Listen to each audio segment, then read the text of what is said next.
Jixint Street.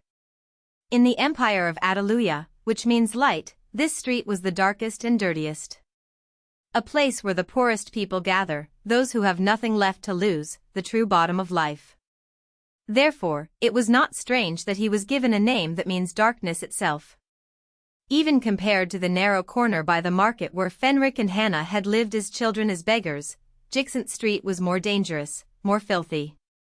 Even in broad daylight, with the sun high in the sky, no one dares to walk on it.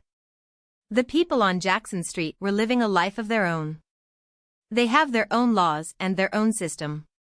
Over the generations, the lords of Atiluya have tried to eradicate these gangs time and time again, but the task has never been easy.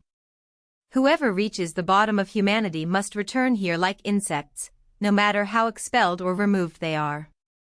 They were always lurking, like predatory beasts searching for prey. Today was no exception. When Vidar passed, with an absent-minded expression, through the middle of this gloomy street, he was followed by the dark glances of a group watching him intently. They looked at him with excited eyes, as if they had found something exciting. Despite the bad reputation of Jixint Street, from time to time people like this would appear. In short, those who have lost their minds for various reasons. Those who lost all will to live, surrendered to life, and came to this place, shunned by everything. But the residents of Jixint Street do not treat the newcomers kindly. Quite the opposite. Catch him, the gang leader said in a low voice, as he sat down holding a bottle of wine, after which 6 or 7 men rose and rushed towards Vidar. Since you've stepped on Jixint, you have to follow his rules, right? Someone laughed maliciously. Search them well, anything valuable we take. But his appearance does not suggest that he is rich. If he doesn't have anything, we'll have a little fun with him and then sell him. I heard that the prices of handsome slaves have risen recently? In standard Arabic, the text can be formulated as follows. Since we're going to sell it, why don't we have a little fun with it first? Like we did last time. That's right. That little boy looked so cute when he cried. I wonder how he's doing now. He should be fine. We taught him how to impress customers. Honestly, he's prettier than he is. Do whatever you want, the leader said while smiling faintly. Take off his clothes first and search him. The men's dirty hands, covered in dirt, reached out to Vidar, grabbing the black robe over his shoulders, and pulling his black shirt forcefully. Torn buttons scattered on the floor with an annoying sound, and cold air seeped through the opening of the shirt, but Vidar did not move an inch. He just sufficed. Remembering Presepe's face as she looked at him coldly. I don't care anymore. So don't say strange things. I won't listen to you. Why? Why are you doing this? You should have looked for me. By any means, by any effort, as I did when I waited for you endlessly. Vidar's empty blue eyes lit up with sad pain.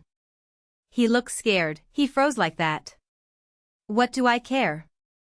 The fun disappears like that. I love seeing them fight back. Hit him a little, he might react. What are you? Are you just a monster? Sometimes, Vidar wondered. If a day comes when he meets the person he has been waiting for thousands of years, will I be able to recognize him? Will he recognize me too? The forest is not as special as I expected, however, the moment he saw that little girl who barely reached his waist.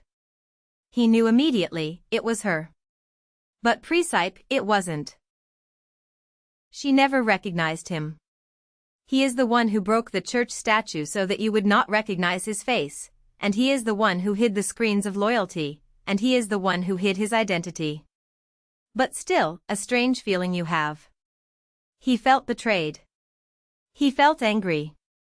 Feelings beyond murder, filling him with a bitterness greater than despair. As if she was strangling him without mercy. Although he was always repeating to himself, he was not an evil king in a game that fell in love with Presepe, but just a worthless monster. And would you have cried the same way if Ivan, Dietrich, or Siegfried had been injured? No, definitely not. Because they are not important to me.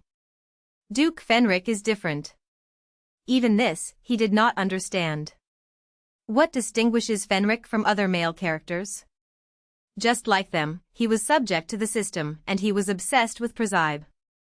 It is true that Vidar was the one who provided him with the information, but it was Fenric who killed Atari, and he was the one who killed Noah with his own hand. Even his goal was no different. It was quite similar. No matter the excuses, no matter how deceitful Presepe was with his appearance, he also did it all just to get her. What makes it different from others? What makes you so special? And what makes you? A dirty hand reached out and felt his chest. But Vidar was not frozen with fear as those men thought, nor was he trembling with shame. Rather, he was simply contemplating, slowly tasting a truth that had never occurred to him before. Did I hope you would recognize me? Despite everything, was I hoping that you would come looking for me? And if you did, if you recognized me and came, would I try to swallow all that old hatred that has rotted inside me for so long? But what is the point of all this? In the end, you didn't.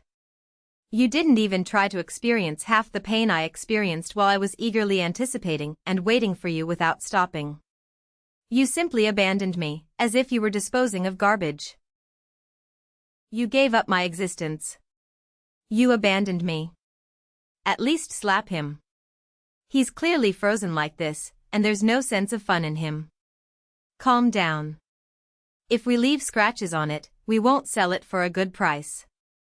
Don't leave any traces. Put him down. He's so tall it's hard to take his pants off like this, but the men's words were not completed.